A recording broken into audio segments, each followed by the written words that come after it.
Ma'lumki, O'zbekistonda prezidentimiz tashabbusi bilan tibbiyotni raqamlashtirish borasida dadil qadamlar tashlandi va e'tirofga munosib natijalar qo'lga kiritilmoqda. O'tgan yilning o'zida 37 million nafardan ziyod aholi Demet tizimiga biriktirilib, ularning yagona elektron tibbiy kartasi to'liq shakllantirilgani ayniqsa e'tiborga molik. Negaki bu yurtdoshlarimizga katta qulaylik va yengilliklar yaratmoqda. Ammo hali oldinda bajarilishi lozim bo'lgan dolzarb vazifalar ko'p. Bu borada albatta xalqaro hamkorlikning ahamiyati beqiyos. Sog'liqni saqlash vazirligida Iordaniya Sog'liqni saqlash vazirligi delegatsiyasi vakillari bilan bo'lib o'tgan muloqot ham ayni shu harakatlarning davomi bo'ldi. Unda raqamli tibbiyotni rivojlantirish borasida tajriba almashildi va aloqalarni yanada kengaytirish masalalariga alohida urg'u qaratildi. Aslida ushbu yo'nalishdagi harakatlar 2025-yil 26 avgustda Samarqand shahrida prezidentimiz Shavkat Mirziyoyev hamda Iordaniya Hoshimiylar podshohligi podshohi Abdulla II ibn al-Husayn muzokaralari davomida erishilgan kelishuvlar doirasida amalga oshirilmoqda.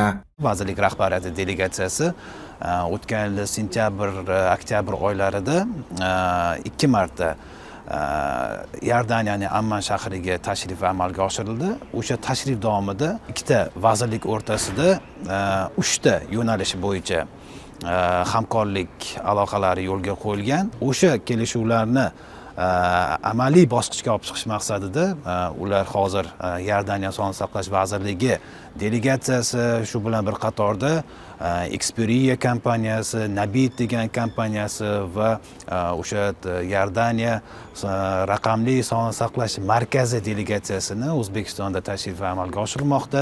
Sal ilgari aytib o'tilganidek, 2025-yil sentyabr va oktyabr oylarida delegatsiyamiz ushbu mamlakatda bo'lib, tibbiyotni raqamlashtirish borasida ro'yobga chiqarilayotgan loyihalar bilan tanishgan hamda muhim kelishuvlarga erishilgan edi. Mohiyatan ushbu kelishuvlar har ikki davlat sog'liqni saqlash tizimi uchun birdek ahamiyatlidir.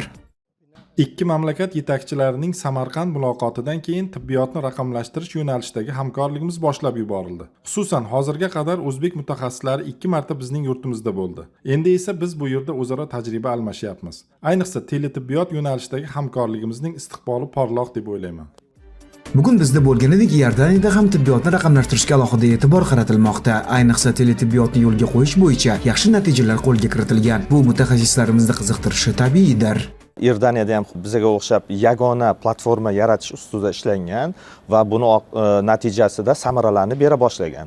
Ayniqsa ularda yaratilgan teledializ hamda tele ICU degan hamda telemeditsinaga qaratilgan loyihalar juda bizani demak katta qiziqishlarimizga sazovor bo'ldi. Mana bugun demak Toshkent shahrida ular bilan birgalikda uchrashuv tashkil etildi.